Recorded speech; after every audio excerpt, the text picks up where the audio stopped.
Good morning, guys. So for today, I'm gonna teach you how I boil my eggs using my Instant Pot. So we have here an Instant Pot. We're gonna open it.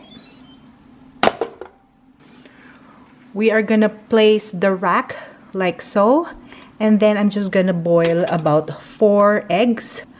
So I just placed 1 cup of water, and then we are gonna start boiling our eggs. Just be sure that this is in the seal position. So there's a button here that says egg. We'll just press it.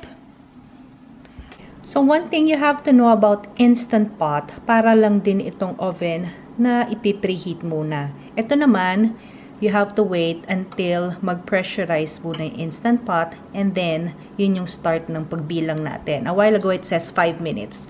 So it took about 4 to 5 minutes mag-pressurize yung ating Instant Pot, and then now 5 minutes start ng pagboboil na ating eggs.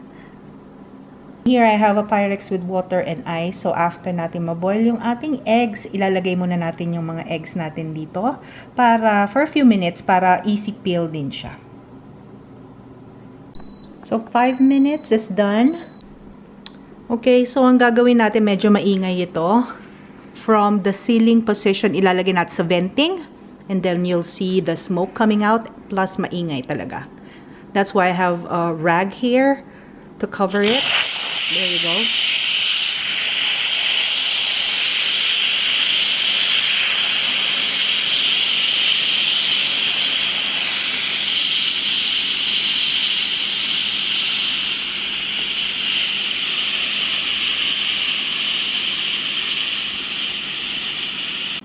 There you go. That's the sound.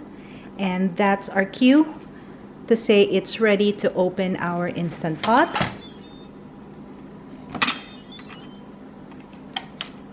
Be careful, guys. It's really hot, okay?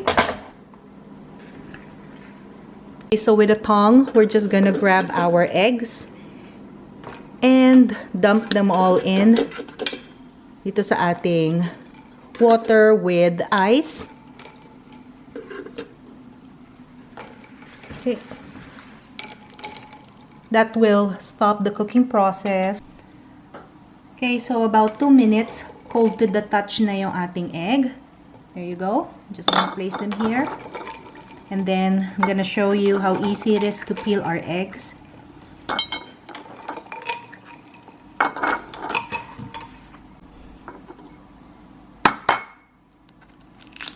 There you go, guys. Oh, so easy.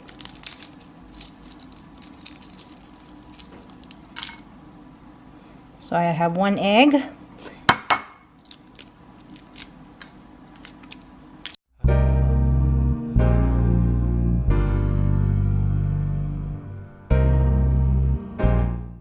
Just want to show you guys how perfect the egg yolks. So while we're here, I'm gonna teach you na rin how to make deviled eggs. Just have my mayonnaise here. I also have our eggs as well. And then right here, I'm just air frying 2 slices of bacon, which I'm gonna chop later on. We also need Dijon mustard, salt, and pepper.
Okay, so now it's fully incorporated. I'm just gonna scoop about this size of our mixture into each and every egg whites, each and every egg that we have. If you want, you could add green onion as well, pero wala akong green onion. There you go. This will be a perfect party appetizer or just an afternoon snack for the kids.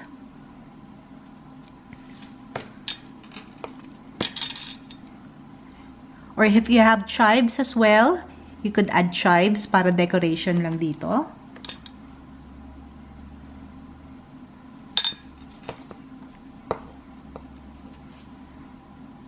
There you go. And what's good about this, malalasahan nyo, especially yung ating bacon pieces na nilagay on each and every egg. There you go, guys. I hope you give this a try, and please let me know what you think. Thank you for watching.